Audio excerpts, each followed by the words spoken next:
Halo adik-adik, perkenalkan nama kakak Nurbaita Marisha, bisa dipanggil Ica. Nah, NIM kakak 059. Di sini kakak mau jelasin gimana caranya bermain kasti.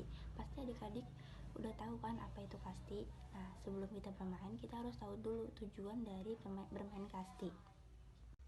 Nah, tujuan dari bermain kasti adalah mendapatkan skor atau nilai sebanyak-banyaknya. Suatu regu bakal dibilang menang kalau misalnya dia memperoleh nilai yang banyak. Nah, terus kalau bermain kasti ini juga harus sportif, nggak boleh saling dendam. Nah, di sini kakak mau jelasin gimana cara bermain kasti. Nah, kasti itu punya dua regu, yang masing-masing tiap regu itu ada 12 pemain atau 10. Intinya jangan lebih dikit dari yang ditentukan. Nah, tapi juga bisa juga lebih, bisa 15 orang kayak gitu.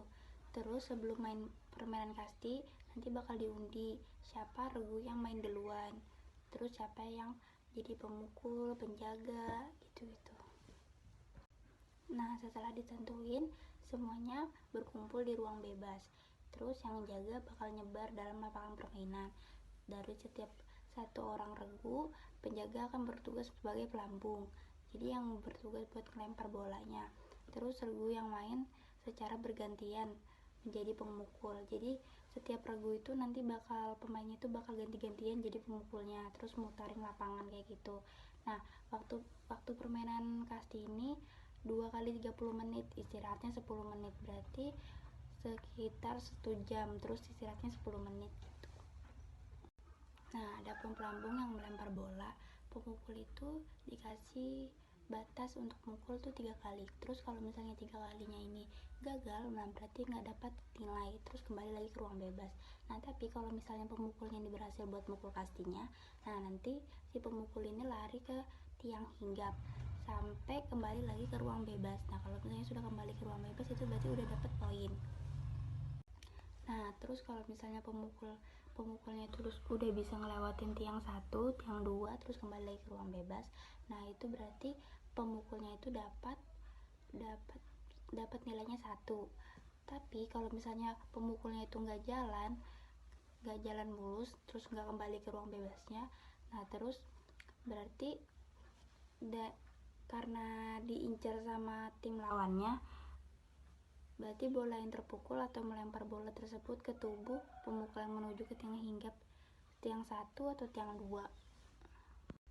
Nah, apabila bola udah ditangkap 3 kali, terus dilakukan pergantian bebas atau tukar posisi. Jadi yang pemukul jadi penjaga dan penjaga jadi pemukul. Dan itu berhak mendapatkan nilai.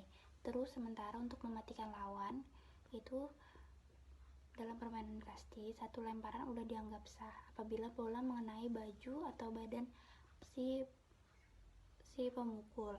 Nah, meskipun itu kena bajunya doang, itu tetap udah masuk, itu udah termasuk lawannya mati. Nah, tapi sedangkan lemparannya itu yang nggak dianggap sah. Terus lemparan bola juga nggak boleh ngena kepala, karena itu udah aturan dari permainan kastinya gitu. Sekian penjelasan singkat dari kakak. Terima kasih, semoga ilmunya bermanfaat.